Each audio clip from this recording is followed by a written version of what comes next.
அடுத்து நம்ம பார்க்க போகிறது முற்றியலுகரம்.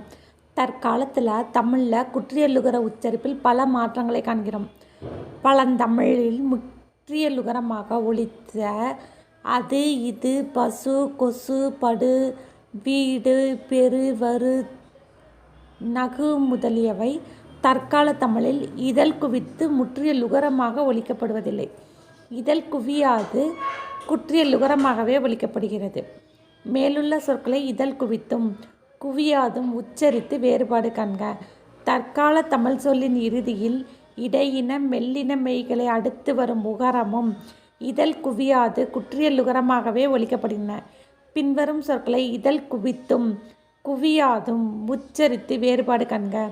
கதவு, வரவு, மேரு, பல்லு, பள்ளு, எள்ளு, மண்ணு, பின்னு, மின்னு, அழு, பழு, தெரு, பரு.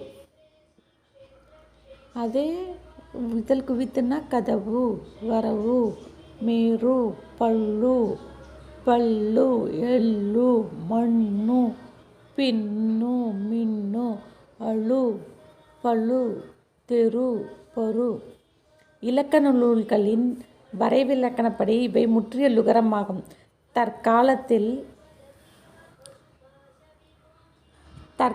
இவை குற்றியலுகரமாகவே ஒலிக்கப்படுகின்றன. இவ்வகையில் இக்கால தமிழ் சொல்லின் இறுதியில் வரும் உகரம் இதழ் குவியாது குற்றியலுகரமாகவே ஒலிக்கப்படுகின்றது எனலாம். எனினும் புழு, புது, முழு, குழு, குரு போன்ற சொற்களில் ஈற்றில் வரும் உகரம் பெரிதும் இதழ் குவித்தே ஒலிக்கப்படுகின்றது. முதலில் உகரம் இருப்பதும் இதற்கு காரணம் எனலாம். சொல்லின் இடையில் வரும் உகரம் முற்றியலுகரமாக ஒலிக்கப்படுகின்றதா குற்றியலுகரமாக ஒலிக்கப்படுகின்றதா? பின்வரும் சொற்களை இதழ் குவியாமலும் உச்சரித்து வேறுபாடு காண்க. இருங்கு, எழுது, பகுதி இவை இதழ் குவியாமலே உச்சரிக்கப்படுகின்றன. இருங்கு, எழுது, பகுதி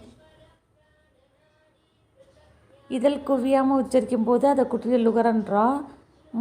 எனும் சொல்லின் முதலில் வந்தால் சொல் இடையில் அதை அடுத்து வரும் உகரமும் இதழ் குவித்து முற்றியலுகரமாகவே பெரிதும் உச்சரிக்கப்படும். பின்வரும் சொற்களை ஒலித்து காண்க. புதுமை, முதுமை, உருவம், குறும்பு, உழுதேன். ஊசு தனியாக உள்ள உயிரெழுத்து உகரமும் தனியாக உள்ள உயிர்மெய் எழுத்தில் உள்ள உகரமும் முற்றியல் உகரமாகும். ஊசு தனியாக உள்ள உயிரெழுத்து உகரமும் தனியாக உள்ள உயிர்மெய் எழுத்தில் உள்ள உகரமும் முற்றியல் உகரமாகும். நகு